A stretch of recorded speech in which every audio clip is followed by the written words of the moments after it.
Galactic Council had made their decision. 20 cycles of deliberation, countless simulations, and the combined wisdom of 47 species had led to this moment.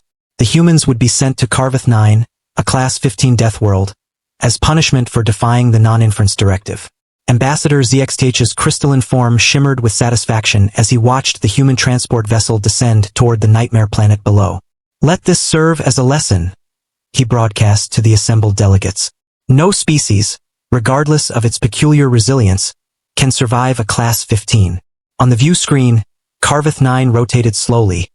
A world of perpetual storms, predators that hunted in packs of hundreds, and gravity that would crush most sapient species within hours. Its atmosphere was toxic, laced with compounds that dissolved organic tissue. This was where the Council sent the worst criminals, the irredeemable, those meant to vanish from history. Elsa gripped the armrest of her crash seat as the transport shuddered through Carvoth 9's atmosphere. Beside her, Jon checked his equipment with methodical precision, his face betraying no emotion. They were among the 200 humans sentenced to this hell. Scientists, engineers, soldiers, and civilians whose only crime had been saving a primitive species from extinction without Council approval. 3 minutes to surface, the automated system announced in sterile tones. Elsa glanced at Jon. "Any last words of wisdom?" Jon's lips curved into a slight smile. "Yeah. Remember what the Council forgot?" "What's that?" she asked. "Earth is a Class 12 death world. We evolved there." The transport slammed into Carvoth 9's surface with bone-jarring force. Screaming winds assaulted the hull, and through the viewports, shapes moved in the crimson mist, massive, predatory, hungry. Within the first hour, the Council's monitoring stations detected the unexpected. The humans weren't dying, they were building. Elsa coordinated construction teams with sharp efficiency, her voice cutting through the howling wind. "Shelters first, then a defensive perimeter. Jon, I need those sensor arrays online now." Jon worked alongside a team of engineers, hands steady despite the caustic rain that would have melted through most species' protective gear. Human ingenuity forged in Earth's crucible manifested in rapid adaptation. They used local materials, the same toxic minerals that killed others became components in filtration systems. When the first wave of Carvoth's apex predators, the Vrax, attacked on day 3, Council observers leaned forward in anticipation.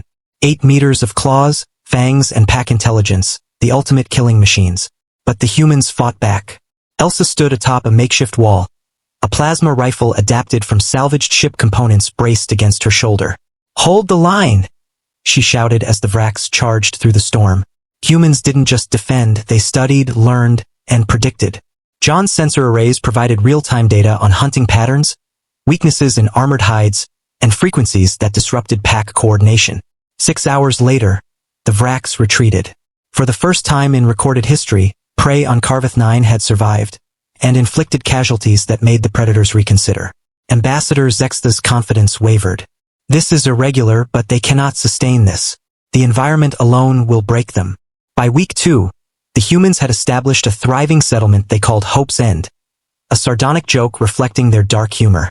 Elsa managed agriculture projects, coaxing earth crops to grow in hostile soil, using techniques developed during humanity's early colonization efforts. Jon led expeditions, mapping terrain and cataloging species with fearless curiosity. The Council watched uneasily as the humans did more than survive, they thrived. They hunted the Vrax, turning predator into prey. They harvested the toxic storms, converting poisons into fuel. They carved civilization from chaos with bloody-minded determination. On day 30, the humans made first contact with another group of exiles. Krell shock troopers, reduced to 17 survivors living in caves. Elsa extended her hand. "We're building something here. You're welcome to join us." The Krell stared in disbelief. Walls defied storms, fields grew food, lights pushed back perpetual darkness. In 1 month, humans accomplished what the Krell hadn't in 3 years. Within 2 months, Hope's End had a population of 317. Humans had not only survived, they had begun rescuing others, offering what the Council never intended for Carvoth 9. Hope. Ambassador ZXT convened an emergency session. "They're transforming a death world into a colony. This is unacceptable. We must intervene." "But by what law?" objected Councillor Veshna. "We sentenced them to survive or perish. They chose survival, and brilliantly so." Jon stood beside Elsa atop the walls of Hope's End, watching the crimson sun set over their impossible city. You know they're watching us. Let them watch, he said.